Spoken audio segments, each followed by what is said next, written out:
जिनके पास खुद का बैंक अकाउंट नहीं था और आज 3 कंपनियों के मालिक हैं। उस टाइम आपको सैलरी क्या मिलती थी? 1500 रुपया। उसमें से भी हम 1400 रुपया अपने बड़े भाई को दे देते थे। सर, आपके अंदर ये जो बिजनेस वाला कीड़ा है, ये कहाँ से आपके अंदर घुस गया? एक बंधन हमको पसंद है। आपने दिल्ली आए तो कितने साल जॉब किया था, फिर उसके बाद ये अपना 2 ईयर 2 साल? हाँ, 97 जुलाई में मैं अपना काम स्टार्ट कर दिया था। उस समय मेरे जेब में 50 रुपीज़ थी। मैंने बस वहीं से और कहीं से मैंने जो भी कुछ किसी से 1500 रुपये लिया होगा फिर दे दिया होगा वापस। मैंने कभी किसी से पैसा नहीं मांगा लिया। ये पहला मोमेंट कब था जब आपने सोचा कि मैं कंपनी एक खुद की बनाएं, क्यों दूसरों के यहाँ काम करें? तो सर, सबसे पहले आपने अपनी कंपनी कहाँ शुरुआत की थी? वैशाली में ही छोटे से ऑफिस से स्टार्ट किया था। 10 फुट बाई 8 फुट की जगह थी। वो भी किसी ने फ्री में दे दिया था कि आपको बैठना है। सर, मैंने आपकी देखी थी, आपकी 3 कंपनियां, एक सुपरमैक्स फूड और एक बात करें सुपरमैक्स बॉयलर कंपनी, एक सुपरमैक्स केमिकल फैक्ट्री। तो ये जो केमिकल और फूड वाली, ये आपने कब स्टार्ट की? यहाँ तक कि एक दिन का सर्विस चार्ज मुझे 1,25,000 भी मिला हुआ।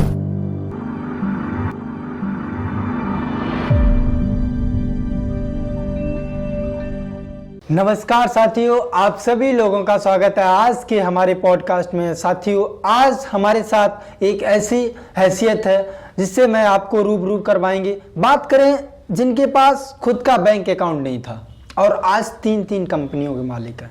वो एक कोड है ना कि एक बिहारी 100 पे भारी, ये बात बिल्कुल सत्य है। क्यों बात करेंगे साथियों, आज हमारे साथ जो मेहमान हैं संदीप कुमार यादव जी हैं, जो कि बिहार से बिलोंग करते हैं।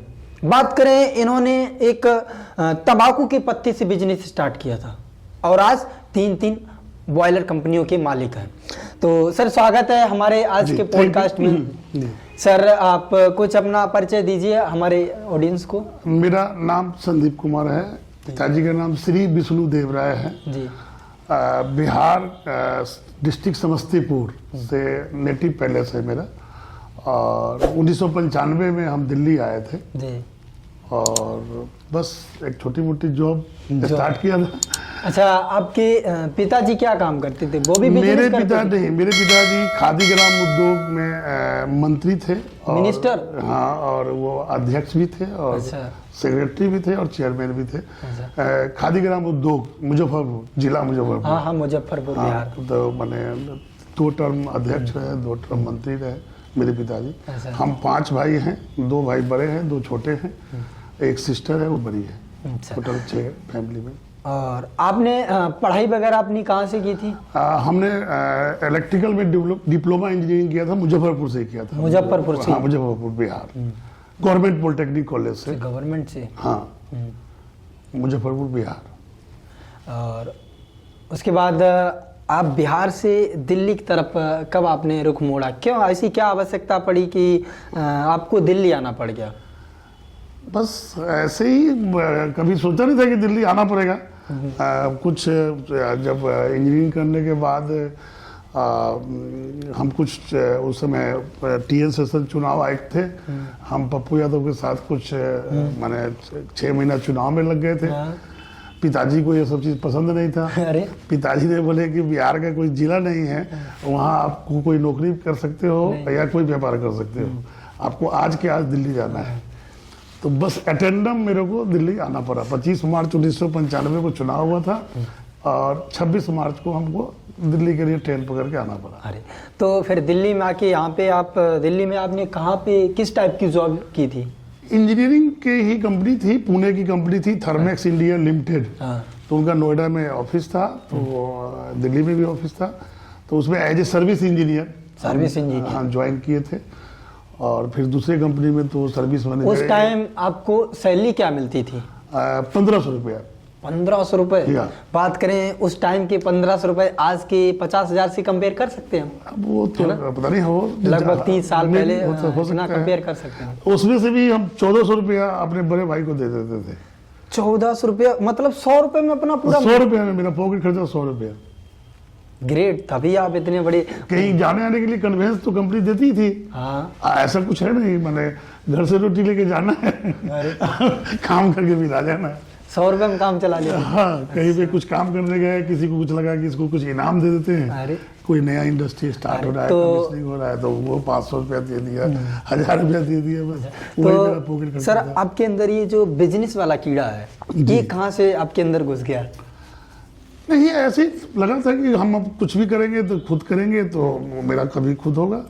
तो हम अपना यही एक दिमाग में था कि हम जितनी ज़्यादा वर्क करेंगे हमको उसके अकॉर्डिंग अर्न होगा। अच्छा और कहीं भी अगर एक बंधन हमको पसंद नहीं था। अच्छा, बंधन मैंने कोई किसी तरह का समझ गया मतलब। हाँ, तो आपने दिल्ली आए तो कितने साल जॉब किया था, फिर उसके बाद ये अपना 2 ईयर 2 साल? हाँ, 97 जुलाई में मैं अपना काम स्टार्ट कर दिया था।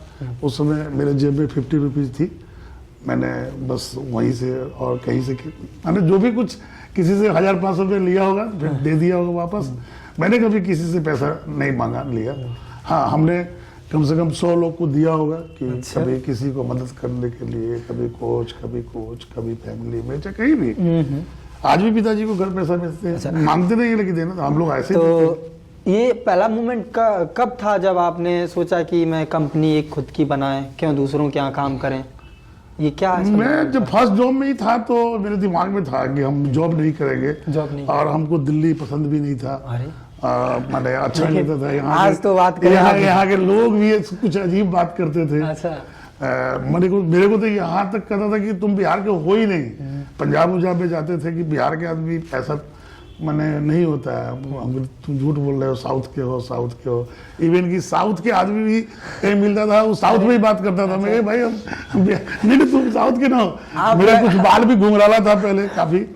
आप लग भी रहे साउथ की तरह एकदम। हाँ। अगर आप लुंगी पहन लो तो एकदम साउथ में हम बहुत बार गए हैं। वहाँ के लोग मेरे को परेशान कर देता है, वो सीधे साउथ में बात करता है।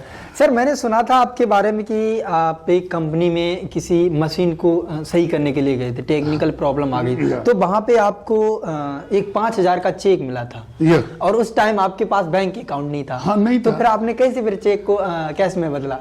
अब उन्होंने कहा कि हम चेक ही देंगे। हम कहा कि ठीक है, अगर माने अगला आदमी से फर्स्ट मुलाकात है, फर्स्ट काम है, देखिए कि कोशिश करेंगे खाता खुलेगा, नहीं खुलेगा तो फिर वापस कर देंगे। कहेंगे कि सर कुछ टेक्निकल प्रॉब्लम है, आप हमको कैश ही दे दीजिए। लेकिन फिर कैसे आपका अकाउंट खुला? बस ऐसे ही सर्किल में बैठे हुए थे, लोग मजाक उड़ा रहे थे कि खाता नहीं है, तुम चेक लेके आ गया। तो उसी में से किसी ने कहा कि आपका बैंक का पीओ दोस्त के साथ में कोई रहता है, मैं उनसे मिलने गया। उन्होंने कहा कल बैंक आइए। मेरे को उन्होंने बैठा दी, खाता खोल दी, चेक बुक दे दी, सब कुछ कर दी। अरे तो मतलब वही अकाउंट चल रहा है? चेक भी जमा कर दी। नहीं, उसके बाद तो बहुत सारे अकाउंट, इलाहाबाद स्टेट बैंक, ये ओरिएंटल बैंक कॉमर्स, हौज खाज में। हम पहले आरकेपुरम में रहते थे, गाजियाबाद तो हम बाद में आए। जॉब के टाइम पे हम आरकेपुरम में रहते थे। आरकेपुरम, हाँ। तो वो हौज खास में ओरिएंटल बैंक कॉमर्स था। और इवन कि बिहार के ही पीओ थे जो बैंक के मैनेजर थे। उन्होंने कहा तुम्हारा खाता नहीं खुलेगा तो किसका खाता खुलेगा? बिहार वाले हर जगह टॉप करते हैं। ओके, तो सर सबसे पहले आपने अपनी कंपनी का शुरुआत की थी? वैशाली में ही छोटे से ऑफिस से स्टार्ट किया था। 10 फुट बाई 8 फुट की जगह थी। वो भी किसी ने फ्री में दे दिया था कि आपको बैठना है। 1 साल तक रेंट भी नहीं लिया उन्होंने। और मैंने हम वहीं से फिर अपना ऑफिस स्टार्ट किए सन 2000 में। 2000 में? हाँ, 2002 में फिर मैंने एक छोटी सी वर्कशॉप स्टार्ट करी, और ऐसे ही करते रहे। तो आज बात करें जो आपकी कंपनी है, ये कंपनी क्या मैन्युफैक्चर करती है आपकी कंपनी? ये जहाँ बल्क में हीट की रिक्वायरमेंट होती है, जहाँ बल्क में हीट की रिक्वायरमेंट होती है, तो ये उसको बॉयलर बोलते हैं कि हाँ, कि एक जगह, जैसे कि अगर इंडिविजुअल रूम में एसी लगाते हैं और किसी मॉल में जाते हैं तो सेंट्रलाइज एसी लगा हुआ है कि एक जगह पूरा प्लांट लगा हुआ है, आपको सारे मॉल में ठंडा हवा आता है। तो यही है कि जहाँ अधिक मात्रा में हीट चाहिए तो बॉयलर मस्ट है। 99.9% इंडस्ट्री में बॉयलर की रिक्वायरमेंट होती है। जैसे चिप्स की कंपनियां हो गई, जो भी अब चिप्स तो तभी बनेगा जब उसका जो खाने वाला एडिबल ऑयल है, जब तक उसको हम गर्म नहीं करेंगे तो फ्राई नहीं होगा। नहीं होगा। उसको अगर हम गर्म करते हैं सपोज दैट कि अगर कोई गैस चूल्हा पे करते हैं तो उसमें जितनी हीट हम एनर्जी जनरेट किए, वो एनर्जी आधे एनर्जी तेल पे लगा, आधे एनर्जी बाहर में चला गया एटमॉस्फेयर में। अगर उसी चीज को हम बॉयलर में चलाएंगे तो वो पूरा पैक है, तो वो जो अगर जितनी उसकी हीट की वैल्यू है वो प्रॉपर हीट दूसरे में कन्वर्ट होगा, मतलब तो इसलिए बॉयलर की आवश्यकता होती है कि just like Haldiram, Dabur, Priya gold, rubber industries, textile industries, माने होटल्स, लॉन्ड्री। अब जैसे कि रेलवे है, अब रेलवे में एक नोएडा में एक प्लांट है जहाँ पे हमने 3 बॉयलर दे रखा है, उनको गोवा में भी है। 90,000 बेड सीट पर डे धुल के देना रेलवे को, और 90,000 लेना, 90,000 तौलिया, 90,000 पिलो कवर पर डे का वॉशिंग है।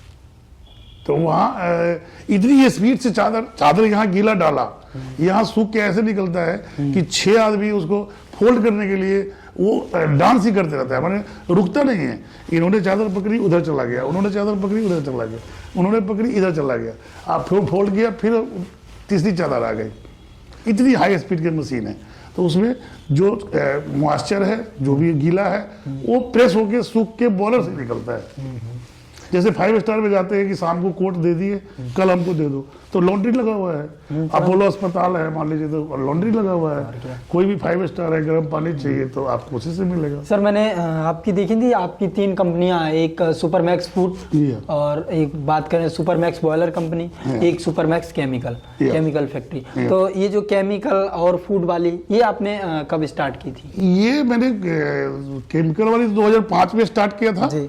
और ये फूड वाली 2010 में जी, जिसमें सॉस, विनेगर, जैम, पिकल्स ये सब बनते हैं, मतलब सुपरमैक्स फूड प्राइवेट लिमिटेड, जिसमें सॉस, पिकल्स, जैम ये सब, माने विनेगर, सोया सॉस, ये सब फूड प्रोडक्ट है। तो सर आज बात करें, आपकी कंपनियों में लगभग कितने एम्प्लॉय काम करते हैं? 125 के आसपास है, 125।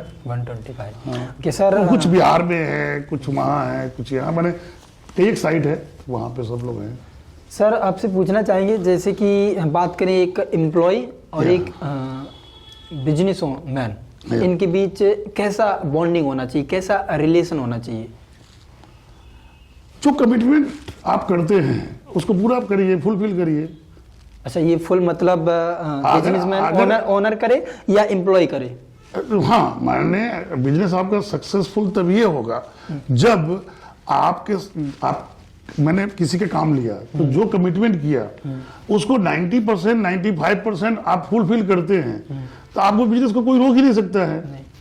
रही बात की प्रॉफिट मार्जिन का, तो प्रॉफिट मार्जिन कम ले लीजिए, ज्यादा ले लीजिए। अगर आपकी वर्ड की वैल्यू है, कमिटमेंट की वैल्यू है, तो आपकी काम को कोई नहीं रोक सकता है। नहीं। समय का वैल्यू, बहुत सारे लोग हैं जो आज कहीं अगर ऊपर ऊंचाई पे पहुंचे हैं, तो उनको बहुत हार्ड वर्क करना पड़ता है जी, जिम्मेदारी को समझना पड़ता है। और क्या जिम्मेदारी, ये नहीं कि हम बोल दिए कुछ और करना है कुछ, नहीं, ऐसा नहीं होता है। मतलब अच्छा, आपकी लाइफ में कोई यहाँ तक कि एक दिन का सर्विस चार्ज मुझे 1,25,000 में मिला हुआ है। ये एक दिन का सर्विस चार्ज, सिर्फ एक दिन का सर्विस चार्ज 1,25,000। कि जस्ट लाइक मान लीजिए कि पीएनजी आज से 12 साल पहले आया था, अब डाबर में मान लीजिए कि सिस्टम लगा हुआ है, ड्यूल फ्यूल है, माने पहले फर्नेस ऑयल पे चलता था, जैसे डीजल होता है, एलडीओ होता है, एफओ होता है, फर्नेस ऑयल जो उसके बाद का बेस्ट का तेल होता है, वो चलता था। अब उसको गवर्नमेंट ने बैन कर दिया, तो ये हुआ कि नहीं, पीएनजी पे चलाना है। तो 1 घंटे में 1200 किलो पीएनजी फायरिंग करना था, उसमें सिस्टम था। हम अपने 2-3 आदमी से गए, कितना सुबह से लेकर शाम तक उसको कमीशन कर दिए, चला दिए, 1,25,000 सर्विस है। सर ये बताइए, जैसे ट्रबल शूटिंग में भी बहुत सारे जगह, हमारा तो 2005 वगैरह में इतने इंजीनियर थे कि 5-5 टैक्सी लेके घूमते थे, वो 10-10 दिन बाद आते थे कि हम देंगे आपको 20,000, 10,000, टैक्सी भाड़ा भेजिए। सर ये बताइए, जैसे कि बात करें, आप आज बात करें लगभग 30 सालों से अपनी फैक्ट्री चला रहे हैं, तो हमें ये बताइए, जैसे कस्टमर का जो ट्रस्ट होता है उसको कैसे हम जीते हैं? आपने कस्टमर का ट्रस्ट को कैसे जीता? आप अल्टीमेटली क्या है कि जो भी इंडस्ट्री है, ठीक है ना, तो इंडस्ट्री सब एक दूसरे चैन से जुड़ा हुआ है। हाँ, चैन से। अगर मान लीजिए एक इंडस्ट्री अटैची बनाते हैं, ब्रीफकेस बनाते हैं, उनको अगर किसी पार्टी को कमिटमेंट किया हुआ है तो उसको टाइम पे अगर माल देगा तब उनका धंधा चलेगा ना, और क्या। आपने जो कमिटमेंट किया है अगर वो उनको फुलफिल कर दिए तो वो आदमी आपको 5 जगह रिकमेंड करेंगे कि आप वहां भी चले जाओ, आप वहां भी चले जाओ, आप वहां भी चले जाओ, उसके आप बहुत नजदीक आ जाएंगे। हम कभी कभी साइट पे कभी ब्रेकडाउन वगैरह पे 36 घंटा कंटिन्यू वहां खड़ा होकर काम किया है। अब कोई आदमी 36 घंटा नहीं सोएगा, ऐसा नहीं 36 घंटा नहीं सोएगा तो कोई वो आदमी डिस्टर्ब हो जाएगा। ठीक है, अगर आंख लगी तो कुर्सी में बैठ के 5 मिनट सो लिया, लेकिन काम तो काम है। जब मैंने वहां उतना काम करी तो वो उसके लिमिटेड कंपनी के मालिक कह रहे कि तुमको 5 गुना पैसा देंगे, तुम मेरे यहाँ काम करो। तो उन्होंने देखी कि आदमी जो गया नहीं, जिस काम को कहा है करके दिया। और क्या सर, जैसे कि जो एम्प्लॉय होते हैं तो एम्प्लॉय से क्या हम अपनी फैमिली की तरह आप व्यवहार करते हैं? एकदम उसको आप ऐसा कुछ नहीं सोचो कि हम मालिक है, वो नौकर है, मैं ये सब चीज नहीं होनी चाहिए। उसमें अगर आप स्टिक होके करते हो काम तो उसका भी बहुत सारा पॉजिटिव चीजें हैं। अगर आप घर की तरह करते हो तो वो चीजें अलग ही आता है, मतलब उसमें फिर आपको बहुत ज्यादा तनाव नहीं झेलना पड़ेगा। क्योंकि आप अगर उसके लिए कुछ सोचते हो तो आपके लिए भी वो सोचेगा। ये दोनों तरफ चलता है, मतलब ऐसा नहीं है कि एक तरफ चलता है। मतलब रही बात की प्रोफेशनल तो होना ही चाहिए, लेकिन अब अपने आप में एक ईमानदारी होनी चाहिए कि हम अपने आप में कितना ईमानदार है। ना वर्कर को चीट करे, ना जिसका मशीन बनाना है उसको हम चीट करें। कोशिश हो, यहाँ तक कि हम बहुत सारे जॉब ऐसे भी किए, नुकसान हो रहा है कोई बात नहीं, वहाँ से 5 साल बाद फिर हम कुछ प्रॉफिट कमा लेंगे। सर जैसे ऐसा कभी लाइफ में मोमेंट आया आपको कि मैं ये सब कुछ छोड़ छाड़ के मतलब घर चला जाऊँ? कोई ऐसी प्रॉब्लम आई लाइफ में आपकी कि बिजनेस वगैरह सब? तो आती जिंदगी है, जिंदगी में तो बहुत सारे चीज चैन जुड़ा रहता है। अब मान लीजिए यहाँ से आप जा रहे हैं मेरठ, रास्ते में ट्रैफिक लग गया तो आप कुछ तो नहीं कर सकते हैं ना, क्या कहते हैं, तो कोई समस्या आया है तो उसको निदान करना है। उसका कुछ टाइम के बाद अपने आप ही एक रास्ता निकल जाएगा। तो उससे घबराने से ही नहीं है कि हम फिर होपलेस हो जाए, घबरा जाए, नहीं होगा। ठीक है, बहुत कुछ होता है लाइफ में। लाइफ इज द प्रॉब्लम है। हाँ। सर आपसे पूछना चाहिए, जैसे हमारे कुछ यंगस्टर्स हमारी वीडियोस देख रहे हैं, तो उनको क्या लाइक बिजनेस करना चाहिए या जॉब करना चाहिए, क्या अच्छा रहेगा उनके लिए? उस जो भी यंगस्टर है उनका अपना उनकी अंदर में क्या स्टेमिना है, क्या स्ट्रेंथ है। सबसे पहले तो ये है कि चाहे नौकरी मिले चाहे जॉब मिले, यदि बिजनेस करे, हमको संकल्प है कि 10 घंटा काम करना ही करना है ईमानदारी से। 10 घंटा के बाद आपको 12 घंटा बचा हुआ है, 6 घंटा आप जाके मस्ती कर लीजिए, 6 घंटा सो लीजिए, अपने सोने के टाइम को थोड़ा 2 घंटा कम कर लीजिए, लेकिन आपको 10 घंटा अपने आप को, जैसे कि आप अपने आप को कल को पूछिए या शाम को पूछिए कि मैंने क्या किया। मैंने कुछ नहीं किया, क्या बैठते रहे, सोचते रहे। अगर हम सोचते रहेंगे, अगर बाई सपोज दैट हम सोच रहे हैं कि दिल्ली से हम मुंबई के ट्रेन में बैठ गए, भगवान को कह रहे हैं कि हे भगवान हमको कलकत्ता पहुंचा देना, तो मतलब कि कलकत्ता तो नहीं जाएंगे, ट्रेन तो मुंबई का है। और क्या? तो अब आप सोचते हो, जो दिमाग आपको कहता है उस चीज को आप करो, चाहे खुद करना पड़े चाहे कुछ भी है, करो। ये नहीं कि रही बात की किसी पे ज्यादा डिपेंडेंसी भी मत रखो। हाँ, खुद पे सेल्फ, या ये भी नहीं सोचो कि उन्होंने नहीं किया तो मैं क्यों करूं, ये उसका काम था, मेरा काम नहीं था। कोई बात नहीं है, अगर आप करोगे तो कुछ अनुभव ही होगा, आपको करके देखोगे तो अनुभव होगा। इसमें ये है कि वो शायद आपको रिस्पेक्ट ज्यादा मिलेगा वहां पे जी। मतलब कि ये नहीं होना चाहिए कि उन्होंने नहीं किया था हम क्यों। अगर आप खाली हो तो उस काम को भी करके देखो। हाँ, क्यों नहीं, और क्या दिक्कत है, सपोर्ट हो जाएगा। सर मैंने आपका देखा था आपके बारे में कि आप यहाँ दिल्ली आने से पहले आप पॉलिटिकल में भी लालू यादव और पप्पू यादव जी के साथ वहाँ पे आप रहे थे। मेरा स्टार्टिंग से वही था हॉबी कि हम कुछ भी नहीं तो हमको पॉलिटिक्स में ही रहना है। और लेकिन हमारे घर में पिताजी गांधीवादी मैंने विचारधारा रखते थे। इवन कि कोई भी आदमी करे कि तू सब कुछ बन जा लेकिन तुमको नेता नहीं बनना है। माता जी भी कहे कि नहीं तुमको नेता नहीं बनना है। क्यों? कि वहाँ झूठ बोलता है, सच बोलता है। क्योंकि नहीं, वहाँ भी अगर हम ईमानदारी से काम करेंगे तो हमारी कुछ अलग पहचान होगी। कहेगी कि कैसे ईमानदार बनोगे? अरे हम जितनी कमिटमेंट करेंगे 50% फुलफिल करेंगे, ना तो नहीं करेंगे कमिटमेंट, सीधे मना कर देंगे, मेरे ऊपर नहीं डिपेंड रहेगा, मेरे साथ वो जुड़ के रहे ना रहे। अब फिर जुड़ के क्यों नहीं रहेगा? अगर जो चीज होने वाला है तो उसको कराएंगे, फिर क्या करेंगे? कोई ऐसे तो अगर विधायक बन जाएंगे तो हमको तो ये नहीं कि जब चादर तान के सो जाएंगे, 4 बजे भोर में उठना है, अब फिर जब नींद आ गया तो सो जाना है, फिर उठ के काम में लग जाना है, क्या करना है। पप्पू यादव के बारे में क्या ख्याल, वो एक कैसे लीडर है? जो क्योंकि आप बता रहे आपने उनके साथ पप्पू यादव बहुत मेहनती है, उतना बहुत कम लीडर मेहनत करते हैं वो। अब मैं उसके बारे में बहुत नज़दीक से जानता हूँ। 2 घंटा ज़्यादा कभी नहीं सोता है, 1 घंटा 1.5 घंटा 365 दिन में उनकी ये रूटीन लाइफ है। 1 घंटा, 1.25 घंटा, 1.5 घंटा, 1.5 घंटा पप्पू यादव जी। हाँ हाँ। और वो 2 बजे रात में उठ के जितना उनका कोई वर्क है उसको खुद अपने करते हैं, पूरी तैयारी करते हैं, पढ़ते हैं, लिखते हैं, फिर किसको क्या कहा था, फिर जब लोग मिलने जुलने लगता है तो फिर उसके साथ हो जाते हैं। फिर उनको मैंने जितना वो ट्रेवल करते हैं उतनी ट्रेवल शायद माने बहुत कम लोग करते हैं। तो आधी बिहार मैंने 1 दिन में, आधी बिहार 1 दिन में, कहीं भी कुछ हुआ जाना है, जाते, हार्ड वर्कर है। तो आप, हमें लगता है उनके बहुत क्लोज रह चुके हैं पप्पू यादव जी के। काम किए उनके साथ में, हम मिला जुलना रहता है, और कभी कुछ कहीं लगता है कि उसकी जरूरत है तो हम जाते हैं, ऐसा नहीं है। एक रिगार्ड है, एक सम्मान है। बिहार की राजनीति के शेर कहे जाते हैं पप्पू यादव जी, क्योंकि बात करें हाँ, एक ही जगह से बार बार असल में कोई बार बार सांसद बनना, निर्दलीय बनना और किसी के लिए मजबूत आवाज उठाना, और क्या, ये सब है। नहीं तो बहुत सांसद तो 525 या कितना सांसद है जो भी, उनकी नाम क्यों आती है सांसद? अभी बात करें बीपीएससी का जो छात्र प्रोटेस्ट चल रहा है ना बिहार में, हम देखते हैं पप्पू यादव जी उसमें उन छात्रों के साथ धरने पे बैठे थे। नहीं, हर चीज में साथ है। अगर कोई भी बिहार का मुद्दा होता है तो वो वहां पे जरूर अपनी आवाज उठाते हैं, वहां तक जाते हैं। हाँ, क्यों नहीं। वहां ऐसी जगह होता है कि बहुत लोग सोचते हैं कि हम कैसे जाएं, लेकिन इनको ये नहीं कि हम जाना है तो जाना है, ये चीज तो है।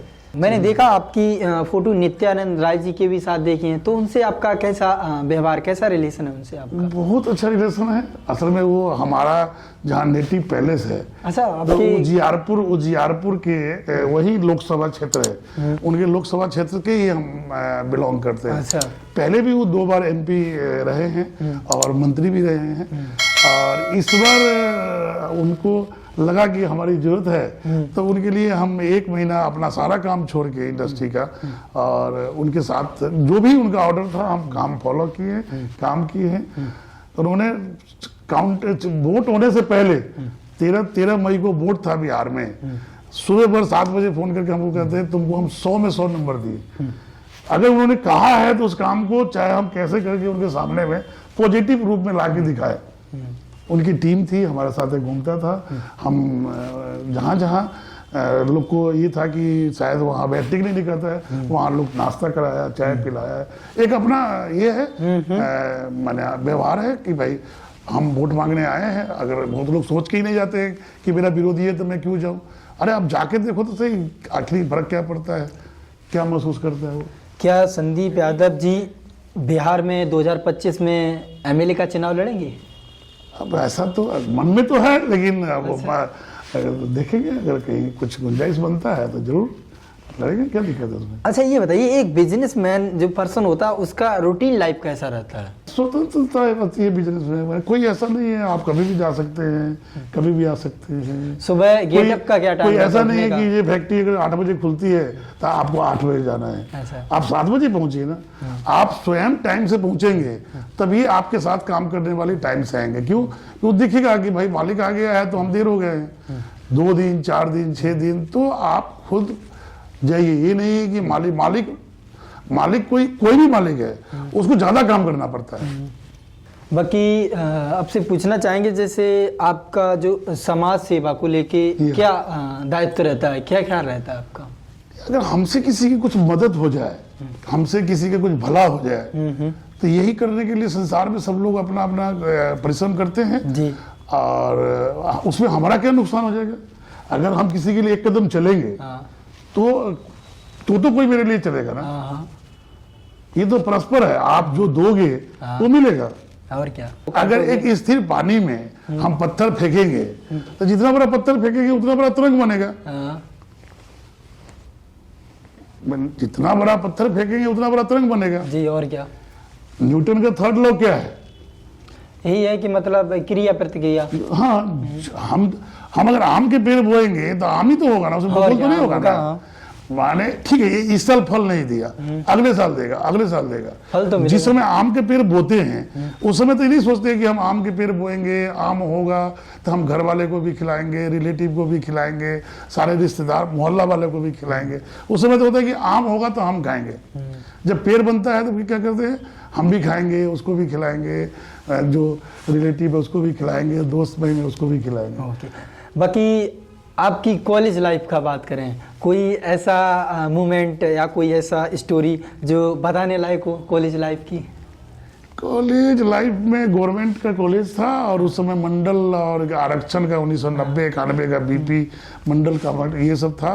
बिहार का 2 डिस्ट्रिक्ट है, एक डिस्ट्रिक्ट मुजफ्फरपुर, एक डिस्ट्रिक्ट बेगूसराय। बेगूसराय। तो बिहार में जातिवाद ज़्यादा होता है, तो उस टाइम पे मैंने वहाँ भूमिहार की संख्या ज़्यादा है बेगूसराय में और मुजफ्फरपुर में। तो वो कहते थे कि मुजफ्फरपुर मेरा है। अच्छा, ठीक है ना। यहाँ तक कि अगर कोई बैकवर्ड है तो उसको नहीं, आगे नहीं बैठने देंगे, पीछे बैठने देंगे। ठीक है ना। तो अल्टीमेटली शुरू में कॉलेज लाइफ में कहीं भी 2-4 दिन दिक्कत तो हुई, और उसके बाद हमें दिक्कत इसलिए नहीं हुई कि हमारे पिताजी वहाँ मंत्री थे, उनके लोग सब थे। फिर ये हुआ कि 1 साल पढ़ाई भी खूब मन से करी कि पता नहीं पढ़ना पड़ेगा, और उसके बाद थोड़ा पढ़ाई में भी कम रुचि देने लगे। अच्छा, कॉलेज में बॉयज कॉलेज था ओनली सर? हाँ, सब बॉयज ही था। शायद एक आध लड़की उड़की कोई थी, मैंने उस टाइम पे इंजीनियरिंग में लड़की वगैरह नहीं जाती थी। अच्छा, लड़के लोग ही था, गवर्नमेंट का था नहीं था, सब बॉयज था। बॉयज था। ओके। तो सर, जैसे कि बात करें धार्मिक ग्रंथ को लेके आपका क्या विचार है? बात करें आप धार्मिक कौन सा ग्रंथ पढ़ते हो डेली? गीता हो गया, लाइक रामायण हो गया, महाभारत हो गया? पढ़ाई हम तो ठीक है, मैंने जो गीता है वो तो उसको सबको मैंने उसको पढ़ना चाहिए, सबको उसका क्या कहता है उसको अपने अंदर लाना चाहिए, वहाँ से मैंने कुछ न कुछ चीज़ को लेना चाहिए। और धार्मिक ग्रंथ मैंने आप एक अच्छा इंसान बनो, मतलब कि बस ये है, मैंने लोभ लालच मोह ये सब चीज़ पे मैंने थोड़ा सा मैंने होना चाहिए, लेकिन ये नहीं चाहिए ये चाहिए मेरे को। हाँ, क्या कहते हैं। और मन तो हमारा ऐसा रहता है हमेशा, जस्ट लाइक हम अगर ट्यूशन पढ़ने गए थे, एक दिन हमारा प्रोफेसर कह दिया कि थोड़ा हाट से मछली ला देना, मैंने उनके ट्यूशन पढ़ना जाना छोड़ दिया। अरे, अगर कोई हम कभी नॉनवेज चिकन खरीदते थे तो अगर वो पैसा 500 रुपया दिए वापस देता था तो हम उसको कहते तुम रख लो, मतलब कि हम लोग कि इसको खून तून लगा हुआ है तो क्या मैं इसके वो जेब में रखूँ, कोई बात नहीं, अगर 200 रुपये का दिया है तो 300 रुपये तुम ही रख लो। अच्छा, तो संदीप यादव जी सर वेजिटेरियन है या नॉन वेजिटेरियन? वेजिटेरियन। वेजिटेरियन? हाँ यार। अच्छा, तो आप बता रहे थे कि जैसे हम अगर कहीं चिकन लेने गए तो फिर जब आप वेजिटेरियन तो फिर आप क्यों चिकन वगैरह? अगर फैमिली में कोई मेहमान आया है, कोई गेस्ट आया है, कभी कुछ ऐसा लगा कि परचेज करना है, कोई जिगरी दोस्त ही आया है कि नहीं जी हमको चिकन खिलाओ, तो हमारे फैमिली में बेटा बेटी या मिसेज ये लोग खाती है, हम नहीं खाते हैं। अच्छा सर, ये बताइए जैसे बिजनेस के साथ साथ क्या आप अपना टाइम फैमिली के साथ स्पेंड कर पाते हैं? हाँ, करती हैं। यहाँ से लेके बिहार तक अगर हर महीने बिहार जाएंगे तो 2 दिन पिताजी के साथ भी रहते हैं। अच्छा, ऐसा नहीं है कि नहीं जी आज काम है जाना ही, अब उनका ऑर्डर हो गया कि आज कहीं नहीं जाना है तो नहीं जाएंगे। चलो, बाकी मैं आपकी लाइफ को सुनकर और आपकी स्ट्रगल को सुनकर बहुत ज़्यादा इंस्पायर हुआ, क्योंकि आप बात करें एक फर्स्ट लेके अर्थ तक आपने जो सफ़र तय किया है, एक मिडिल क्लास का बच्चा जो एक इंजीनियरिंग करके जब शहर में आता है तो 1500 रुपये की जॉब। नहीं, मैंने खेती भी करी है, बहुत खेती करी है। अच्छा, आपने खेती भी की है? मैंने हल भी चलाई है। ग्रेट। ये नहीं कि कोई 1 घंटा हल जोतने, पूरा 2 बजे रात में हम हल बैठ लेके जाते थे और 6 बजे उसको बांध के और चारा दे के फिर हम स्कूल जाते थे। मैंने खेती भी करी है। अपना काम है तो क्यों नहीं हाँ, करेंगे? क्यों खेती नहीं, है। अपना काम कुछ भी वो करना चाहिए। तो ऐसा तो नहीं कि हम इंजीनियरिंग कर लिए तो खेती नहीं करेंगे। क्यों नहीं, घर पे रहोगे तो घर पे तो सब कुछ करना लोग पड़ता है। आज भी अगर मेरा दरवाजा इतना बड़ा है कि 1 घंटे उसमें झाड़ू लगा रहता है, तो सुबह उठ के सबसे पहले झाड़ू लगाते हैं। भाई वो भी तो व्यायाम एक्सरसाइज है। हम लोग समझते नहीं कि झाड़ू क्यों लगाए। सर बाकी आपसे फनी पूछना चाहेंगे कि सर आपको फेस को लेकर कभी शादी में वो आया कि हाँ लड़का थोड़ा फेस काला है, इसको लेके क्या? नहीं, वो असल में क्या है कि मेरी शादी भी कुछ ऐसे ही हुआ कि मेरे पिताजी खुद ही पहले बोल दिए थे कि मेरा लड़का तो काला है। तो उन्होंने कहा कि नहीं कोई बात नहीं, काला है कुछ है, हमको शादी आपके यहाँ करना है। ऐसा? और कम से कम मैंने उस समय क्या था कि जो एक इंजीनियरिंग की थी तो उस समय बड़ी ये था कि अगर इंजीनियर है गांव में कोई पास किया है तो उसके पीछे मोटरसाइकिल लेके लोग पागल हो जाते थे कि पता नहीं क्या हो गया। अगुआ लोग हैं बिहार में, अगुआ बोलते हैं ना। मेरा बड़ा भाई का शादी 89 में हुआ, उसके बाद 89 में हुआ सेकेंड भाई का 91 में, 91 से 97 तक 6 साल मैंने कैसे कैसे बिताया वो हम को खुद ही समझ में नहीं आता था। हम कहते थे कि जब तक कुछ हम अपना नहीं करेंगे तब तक शादी नहीं करेंगे। हम ये नहीं कहेंगे कि जे पिताजी से कि 500 रुपये दीजिए हमको ससुराल जाना है, कि मिठाई खरीदा है रास्ते में। मतलब कि वो सब चीज हम कहते कि नहीं, अगर आप में कुछ है तो आप खुद करो। ओके सर, मैं आपसे पूछना चाहेंगे जैसे लोग कहते हैं कि बिहारियों में एक अलग पावर होता है, ऐसा क्या बिहारियों में होता है कि जो वो अलग? क्या है कि एक देखिए कल्चर होता है, मिट्टी है वहाँ का। मिट्टी मतलब कि जैसे कि पूसा की बात करेंगे, दिल्ली में जो पूसा है, पूसा कहाँ है? समस्तीपुर में। वो उसको उठा के लोग दिल्ली लाए हैं। वहाँ की मिट्टी इतनी अच्छी मिट्टी है कि अगर आप किसी चीज को बो देंगे तो बिना सिंचाई का भी पौधा हो जाएगा। लेकिन यहाँ हरियाणा, पंजाब, यूपी बहुत सारा जगह है, अच्छा जगह, लेकिन ऐसी जमीन नहीं है। वहाँ बहुत सारे चीजें हैं, जैसे कि अगर हम बात करें कि पंचांग की बात करें, हम लोग बच्चा थे तो ठाकुर प्रसाद का पंचांग, आज भी लोग ठाकुर प्रसाद को बहुत लोग ज्यादा मानते हैं कि ठाकुर प्रसाद का पंचांग है। वो कहाँ से? दरभंगा से स्टार्ट हुआ। वो पूरा वही मानता था। आज बनारस का हो गया, कहीं का हो गया, कहीं का हो गया। ऐसे ही मैंने चाहे मैंने आज जो पटना साहिब है या जो भी है, बोध गया है, चाहे अशोक स्तंभ है, बहुत सारी चीज है बिहार में, नालंदा विश्वविद्यालय है। ऐसे करके लोग हैं, मेहनती है, मेहनत करते हैं। उसको ये पता है कि हमको मेहनत करेंगे तो कुछ मिलेगा। सर मैंने पढ़ा था आपके बारे में कि आपने जो स्टार्टिंग में जो बिजनेस तंबाकू की पत्ती का किया था आपने एक दिन में 3,000 कैसे कमाए थे? उसमें आपने वहाँ पे लिखा है कि आपने 9,000 इन्वेस्ट किए और 3,000 उस दिन कमा लिए। क्या वो आपकी लाइफ का बिजनेस का पहला स्वाद था? मुझे असल में क्या है कि ऐसा कुछ नहीं होता है। जिस समय आप कोई काम करते हैं ना जी, आपको कितना प्रॉफिट होगा, कितना नुकसान होगा, तो करने से ही होता है। अब जस्ट लाइक वो एक पार्ट टाइम बिजनेस था 1 महीने का, 1 महीने का कि जस्ट कुछ उसमें कुछ नहीं करना है। वो साइकिल से और बैलगाड़ी से लोग तंबाकू के पत्ते लेके जा रहे हैं, बाजार में दे के आएंगे। वो बाजार में न दे के वो हमको इसलिए देता था कि अगर हम बाजार में जाके देंगे तो 2 घंटा टाइम मेरा फालतू लगेगा, फिर वहां पे पैसा लेने के लिए भी हमको वेट करेंगे 3 घंटा लगेगा। तो कोई नहीं, 10 पैसे सस्ता ही, 50 पैसे सस्ता ही हम एक कांटा लगा के छोड़ दिए तो हमको दे देता था। हम उसको गाड़ी पे भर के भेजे। अब हम पहली बार काम किए थे, हमको इससे कुछ पता भी नहीं था। जो लोग खरीदने वाला है, जो साथ में है, फिर उसको वही लोग बेच के आए, हम बेचने भी नहीं गए। तो ये हुआ कि इतने रुपए का परचेज किए, इतने रुपए का बिका। मैं बेचने भी नहीं गया, हाँ खरीदने में वहाँ था अगला कि इसका ये भाव लगाएंगे, इसका ये भाव लगाएंगे। तो उधर पता लगा कि ये प्रॉफिट हुआ 3,000 रुपये एक गाड़ी पे। ये बात भी आपका 91 की बात है।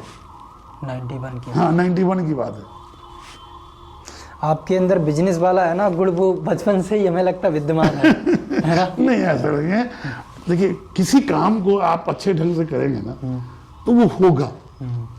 क्यों नहीं, जरूर। अगर हम 10 घंटा हम नहीं पढ़े मान लीजिए, तो अगर 10 घंटा पढ़ते तो हम भी IAS नहीं बन जाते। क्यों नहीं? नहीं पढ़े तभी तो नहीं बने।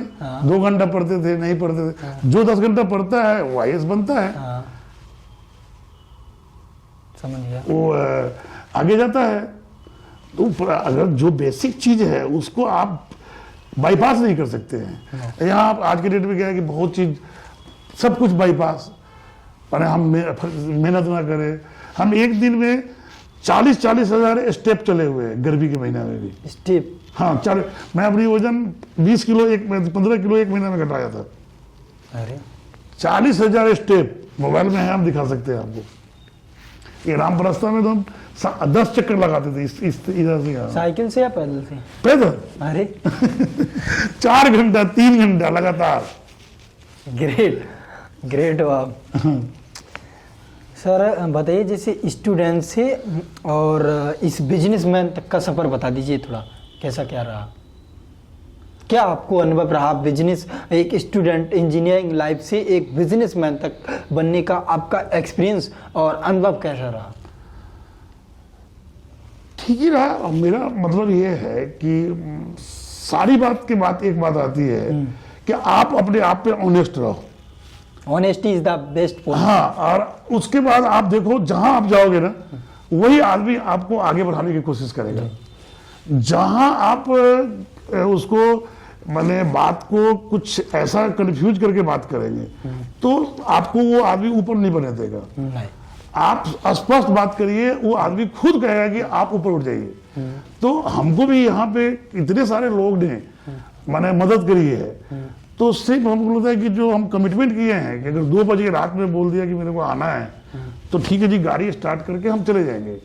ये नहीं कि ड्राइवर नहीं है, कोई नहीं है, पैदल जाना होगा पैदल चले जाएंगे, मोटरसाइकिल से चले जाएंगे, बस पकड़ के चले जाएंगे, लेकिन जाएंगे।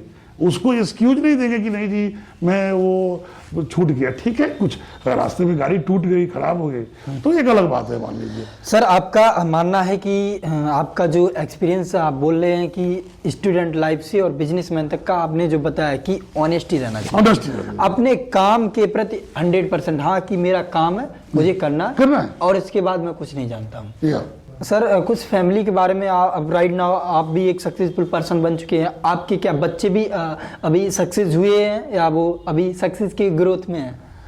एक मेरा बेटा है, एक बेटी है। अच्छा। बेटा बड़ा है, वो सिंधिया स्कूल ग्वालियर में उसको मैंने पढ़ाया। सिंधिया स्कूल, हाँ, वसुंधरा राजे सिंधिया परिवार, हाँ समझ गया। वहीं से उसका स्टडी हुआ। उसके बाद फिर अमेठी से MBA किया। उसको 2 साल से हमने बिजनेस में ला दिया है, जो प्लाईवुड है और इंटीरियर के एंड पे है जी। और प्लाईवुड का कुछ रॉ मटेरियल है, वो गेबोन से इंपोर्ट करता है और प्लाईवुड इंडस्ट्री को देता है। और उसके बाद ये चाइना से, कोरिया से जो इंटीरियर के आइटम है वो इंपोर्ट करता है। अच्छा। और मैंने उसको एक अलग ही बिजनेस सेटअप करा के दिया है। और आपकी लड़की, बेटी हमारी MBBS कर रही है, अभी 4th ईयर में है, और मैंने इस साल उसका कंप्लीट हो जाएगा। ये हापुड़ में कॉलेज है, नेशनल NCR मेडिकल कॉलेज करके है, तो वहाँ पे है। पहले वो मुलायम सिंह के नाम से थे, कॉलेज खुला था जो, लेकिन बाद में चेंज कर दिया नाम को, तो ये नाम से है। तो अभी 4th ईयर में है MBBS में। सर जैसे कि आपसे पूछना चाहेंगे हम कि अब जो आपका बिजनेस है, फैक्ट्री है, क्या इन फैक्ट्रियों को आप आगे बढ़ाना चाहेंगे कि लाइफ भर इतनी 3 ही फैक्ट्रियाँ रखी? नहीं, इसको बढ़ाएंगे, क्यों नहीं बढ़ाएंगे? क्या इसको, अगर किसी चीज को अगर हम बढ़ाएंगे नहीं तो फिर वो घटने लगेगा। आपको ये बिजनेस ग्रो करने, स्टैंड करने में आपको क्या क्या परेशानी, क्या क्या प्रॉब्लम्स आई? वो तो बाधा तो आती ही है। अगर जस्ट लाइक सपोज दैट कि बिजली है, मैंने इलेक्ट्रिसिटी है, हाँ इलेक्ट्रिसिटी, जहाँ पे पावर जनरेशन होता है वहाँ पे अल्टरनेटर से जो निकलता है वो 11,000 वोल्ट निकलता है। और उसको फिर हम स्टेप अप ट्रांसफार्मर लगा के 1,32,000 करते हैं। नहीं करेंगे तो रास्ते में बिजली रह जाएगी, हमारे रास्ते में रह जाएगी, सब रेजिस्टेंस में चला जाएगा। और क्या, तो वैसे ही बिजनेस में, छोटी बिजनेस को आप बड़े करेंगे तो बहुत सारे बाधाएं आए, बहुत सारे टाइम पे दिक्कत आई। 2005 में तो ऐसा हुआ कि मेरा 35 लोग काम करते थे, 33 लोग चले गए, 2 लोग बच गए, 2 लोग बचे। फिर रीएस्टेब्लिश किया। 2013 में ऐसे ही एक्सपेंशन कर रहे थे, एक और फैक्ट्री डाल रहे थे, तो वहाँ भी 50% लोग एक बार चले गए। तो फिर हुआ कि ये एक चुनौती आई, उसको सामना किया। 2016, 2018, 2022, ये 2024 हम बड़ी सेटिस्फाइड हैं, खुश है। साथियों, जैसा कि आप लोगों ने सुना अभी सर को, और आप लोगों ने इनके एक्सपीरियंस सुने, इनकी प्रॉब्लम्स इन्होंने कितनी फेस की लाइफ में लेके, एक इंजीनियरिंग लाइफ को लेके बात करें, एक तंबाकू के पत्ते के व्यापार से और एक आज कंपनियों के व्यापार तक आने में इन्होंने जो अपना एक्सपीरियंस शेयर किया, मैं भी लगता है हमें भी यही अपनी लाइफ में अप्लाई करना चाहिए। हमें भी लाइफ में कहते ना, कुछ भी करो शिद्दत से करना चाहिए। बाकी सर बहुत बहुत धन्यवाद, आपने जो सर हमारे चैनल को, हमारे जो पॉडकास्ट को आपने जो समय दिया, बहुत बहुत धन्यवाद। Thank you, thank you.